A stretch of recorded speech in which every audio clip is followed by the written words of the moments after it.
everyone. Welcome to the Shallow End. I'm Dave Schwartz, Iowa Dave Sports Cards on Instagram.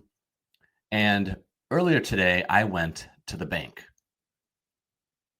The reason I went to the bank is because I wanted to take out all the money from my sports card fund, which is not a whole lot, but I wanted to get it out of the bank and into cash because I wanted to make sure I didn't do anything stupid.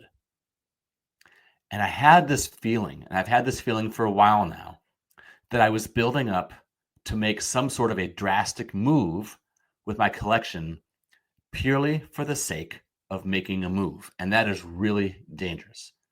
And so I went to the bank, got out my ATM card, I put it in to the machine, and I took out the cash that I had, left a little bit in so I could cover things like subscriptions to Card Ladder and whatnot, and got the cash, and I just stuck it in an envelope when I got home. I thought, there, now I can't do any damage. And yeah, there's an LCS around here, but they don't have many singles, and I'm more of a singles buyer than anything else.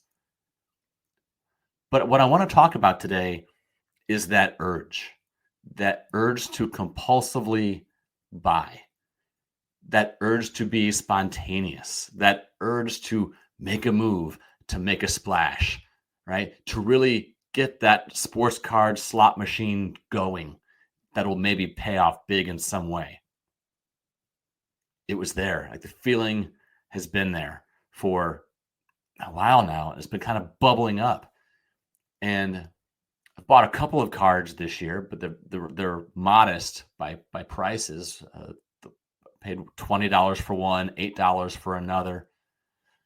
I've just been trying to kind of keep things under control and, be meticulous with what I do. But it was there, right? It's like there's like this monster in the closet, and it's like saying, buy something, buy something. And so today, I'm going to talk through this type of urge. And I, for the first time in a long time, don't have any notes except what's in my head on this episode, because I thought this was such a necessary topic to talk about.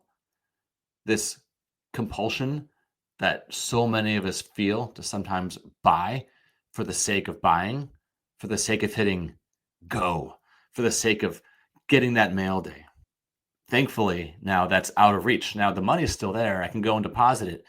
But for whatever reason, I don't know why, my bank has this thing where if you put cash into an ATM, it gives you a little bit of makes some of it available right away, but most of it takes 2 or 3 days to become accessible again, which is actually really good, because if I'm looking at eBay tonight and I say, oh, there's a card that I want, and I rush to the bank to put my money in, I still can't get it. There's like this built-in safety valve.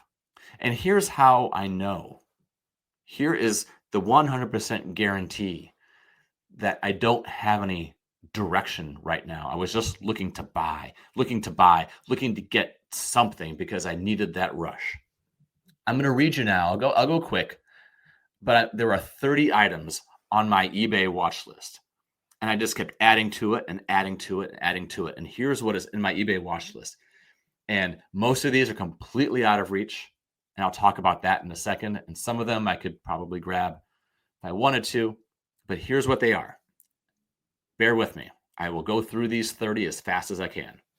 2001 MLB Showdown, Albert Pujols. 1958 Topps, Hank Aaron, the white name.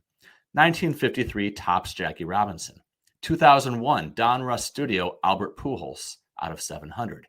2001 Topps Chrome Retrofractor, Albert Pujols. 1949 Bowman, Jackie Robinson.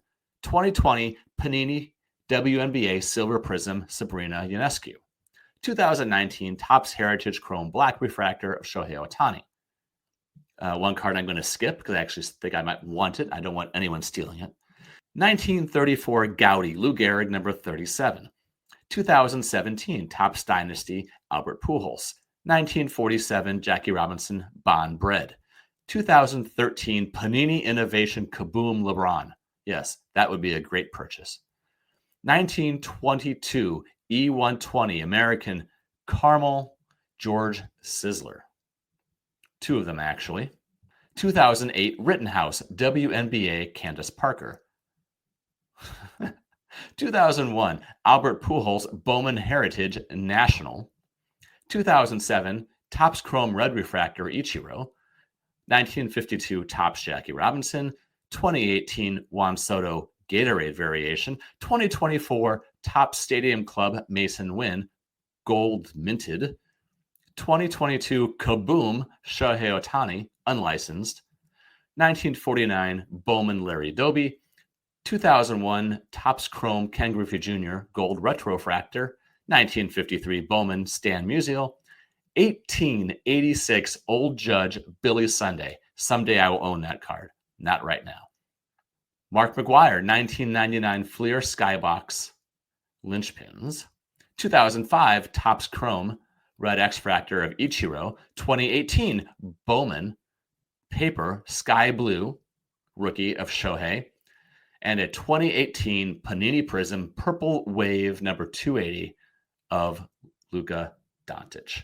Yes, and I wonder why that card is in my cart right now. That cart on my watch list. Gee, I wonder why. That is ridiculous, and that is a disaster. And that is why I went and just got my money out of the bank so that I wouldn't think, oh, okay, I'm just going to press this buy it now button. I think I'm going to make an offer. Nope, got to step away. I was all over the place. Over the last couple of years now, I've been pretty good about defining my lanes, staying in my lanes, and when it's time to move, deliberating and thinking why I would want to do that, why I should not do that, and being pretty focused, fairly meticulous. But man, I was teetering on the edge there for a second. But why? How did this happen?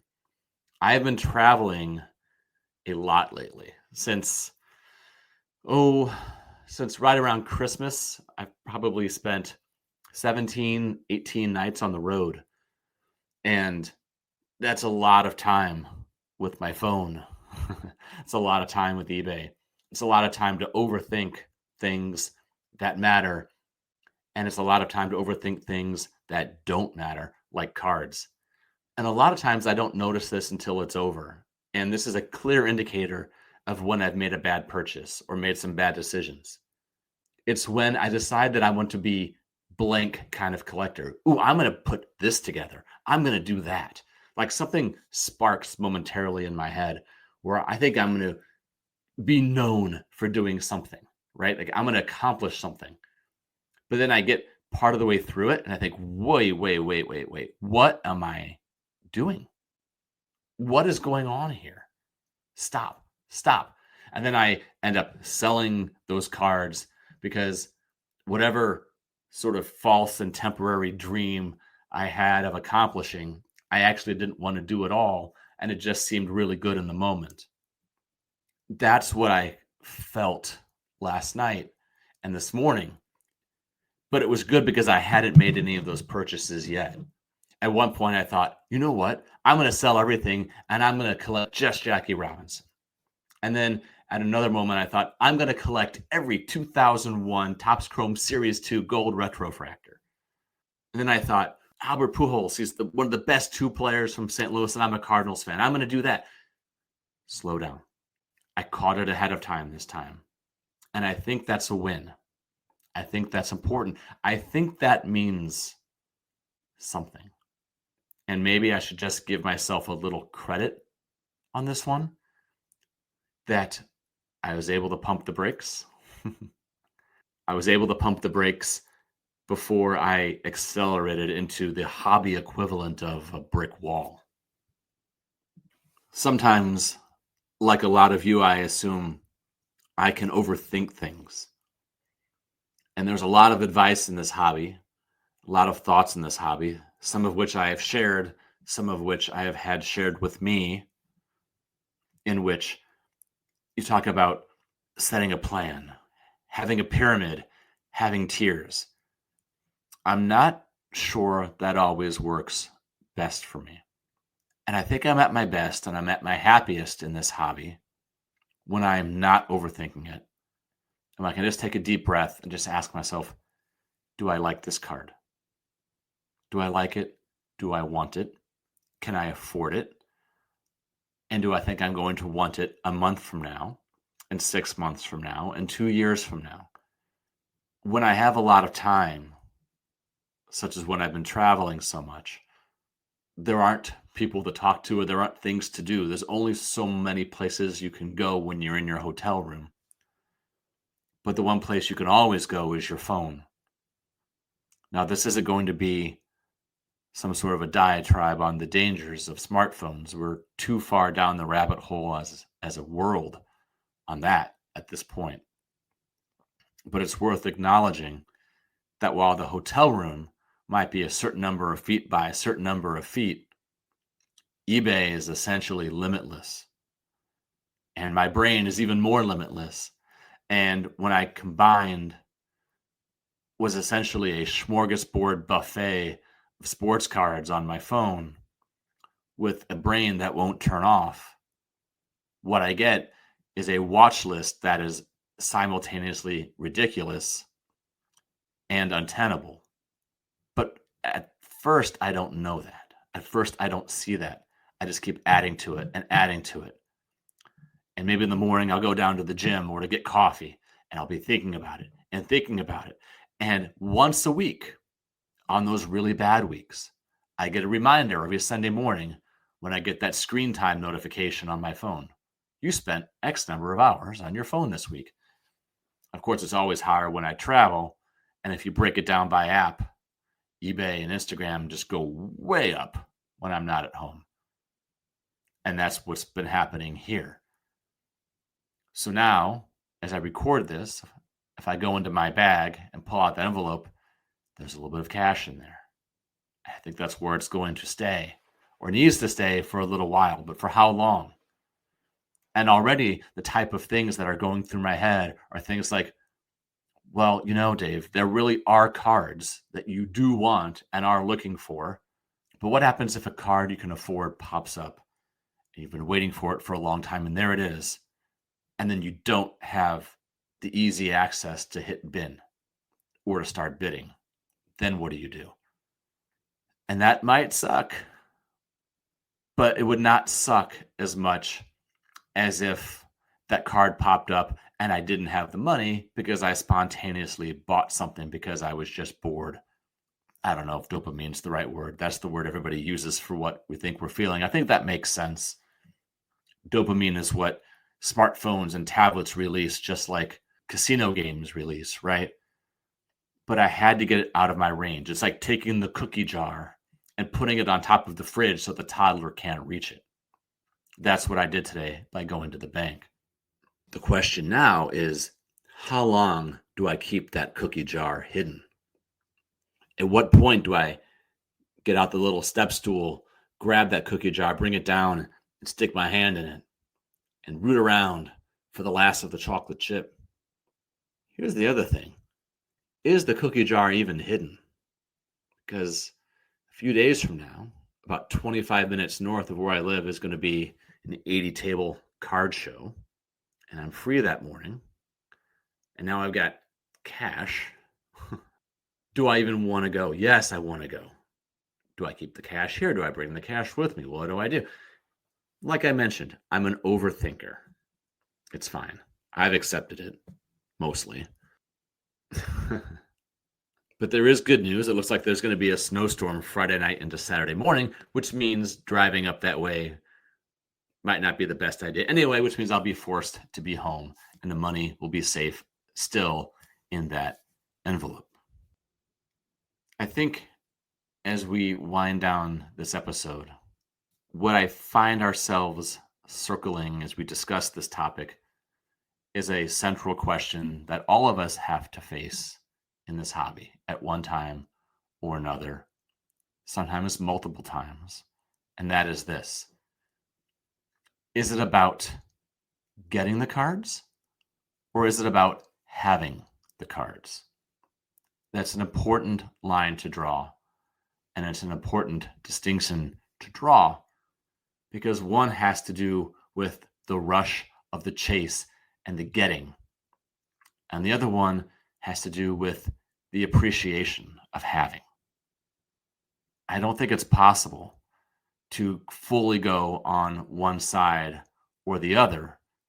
And I think I would be skeptical if anyone said they are purely a collector and they don't actually like getting the cards. They just like having the cards. Or if somebody said, I just like chasing them. I don't even like them when I get them.